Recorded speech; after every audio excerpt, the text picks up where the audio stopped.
Hello everyone, this is Vandana and you are watching 99.9 engineering station. आज मैं आपके साथ शेयर करने जा रही हूँ अपना स्टडी मटेरियल और जैसे मैं शेड्यूल करती हूँ अपने दिन को और कैसे मैं पढ़ाई करती हूँ। तो स्टार्ट करते हैं। सबसे पहले मैं एक डायरी रखती हूँ जिसमें मुझे नोट डाउन करना होता है कि मुझे क्या करना है। तो जैसे कि आप देख रहे हो कि ये डेली टास्क है कि मुझे क्या क्या टास्क करने हैं, उस हिसाब से कि जिस तरीके से अभी मैं YouTube का कर रही हूँ तो मुझे YouTube के क्वेश्चंस बनाने हैं, जो भी करना है उसको अगर मैं कर लेती हूँ टिक मार्क लगा लेती हूँ। ये डेली टास्क है मेरा, ठीक है। तो ये डायरी एक अलग से रखती हूँ मैं। और कोई भी सब्जेक्ट मुझे पढ़ना होता है तो उसके लिए पहले मैं प्रीवियस ईयर्स के क्वेश्चंस देखती हूँ। कोई भी आपको देखना हो तो आप भी सबसे पहले प्रीवियस ईयर के क्वेश्चन से स्टार्ट करिए।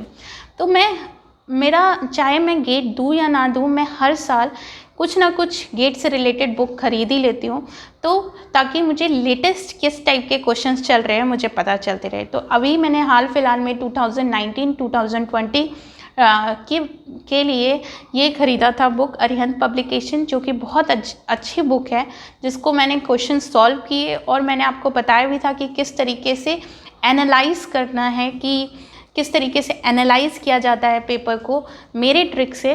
तो उस तरीके से एनालाइज किया है मैंने। देखिए, आपको जिस तरीके से बताया था कि क्वेश्चंस के सॉल्व मैंने एक रफ कॉपी में अलग से इस कॉपी में मैंने सॉल्व किया, जो कि क्वेश्चंस को सॉल्व किए हैं। और फिर उसके बाद यहाँ पे जो मुझे इम्पॉर्टेंट लगे हैं क्वेश्चन से, ताकि मुझे रिपीटली पूरे क्वेश्चंस पूरे पेपर्स पढ़ने ना पड़े, सिर्फ मैं मेन पॉइंट्स पढ़ती जाऊँ। उस तरीके से मैंने गेट के 2019 के है, ये गेट 2018 का हो गया, फिर इसी तरीके से 17 का हो गया। ये काफ़ी सब्जेक्ट्स के मैंने कर रखे हैं। गेट 2016 हो गया। तो इस तरीके से मैंने सॉल्व कर रखा है कि कैसे पेपर को एनालाइज किया जा सकता है, ठीक है। अब टेस्ट सीरीज़ की बात करते हैं। तो टेस्ट सीरीज़ के लिए भी एक कोई भी आप जब भी टेस्ट सीरीज़ लें तो उसके लिए एक अलग कॉपी बना लें। ज़रूरी नहीं है, शुरू में ज़्यादातर बच्चों को टेस्ट सीरीज़ सॉल्व करने के लिए बहुत दिक्कत होती है, उनको डिमोटिवेशन हो जाता है। तो पहले आप एक दो टेस्ट सीरीज़ कॉन्फिडेंस गेन करने के लिए आप मतलब कि टिक करिए, उसको सॉल्व करिए, देखिए कितने मार्क्स आते हैं। अगर वो आप क्वालिफाई नहीं करते थे, उसके आंसर देख के आप रिपीटली लिख लीजिए। तो उस तरीके से मैंने जो मुझे इम्पॉर्टेंट क्वेश्चन लगे उस हिसाब से मैंने लिख लिया था, जो कि बहुत अच्छा रहा था कि अलग अलग टाइप में मुझे ये देखने में बहुत मतलब जब मैं नेक्स्ट टाइम रिवाइज़ करती हूँ तो बहुत सही से मैं उसको क्वेश्चन को लर्न हो जाता है। इस तरीके से मैंने ये क्वेश्चन सॉल्व कर रखे हैं। जैसे ये सीटी के लिए ये सीटी के क्वेश्चंस थे, तो ये सीटी के क्वेश्चन थे, तो मैंने ये लिख रखा है कि ये शॉर्ट फॉर्म में क्या क्या चीज़ें पूछी गई थी वहाँ पे। तो ये लास्ट मोमेंट पे रिवाइज़ करने के लिए बहुत अच्छा होता है। जैसे ये एमओ का हो गया, फुल टेस्ट भी दिए थे मैंने कई, लेकिन उतना टाइम इस बार नहीं मिल पाया था। ये प्रोसेस कैलकुलेशन का हो गया। तो रिसेंटली ये मतलब मेरा कहने का मतलब है कि आप एक टेस्ट सीरीज़ की कॉपी बनाइए, एक जो लास्ट ईयर के क्वेश्चन पेपर्स की बनाइए, एक रफ कॉपी तो आपकी होती ही है, फिर लास्ट ईयर के पेपर्स बनाइए और एक डेली टास्क नोट करने के लिए ज़रूर बनाइए। तो हाल फिलहाल मैं अनअकैडमी में भी पढ़ा रही हूँ, वहाँ मैं केमिकल रिएक्शन इंजीनियरिंग पढ़ा रही हूँ। तो उसके लिए मुझे रिवाइज़ करना था अपने नोट्स को। तो मैं रिवाइज़ करते वक्त मैंने मेरे नोट्स जो हैं ये इस तरीके से टॉपिक वाइज मैंने नोट्स बना रखे हैं।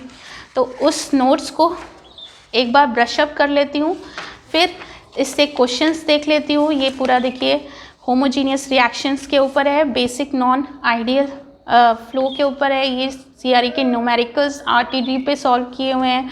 फिर ये न्यूमेरिकल्स हैं जो कि किस पे एलिमेंट्री रिएक्शंस और पीएफआर ये सब के बारे में दिया हुआ है।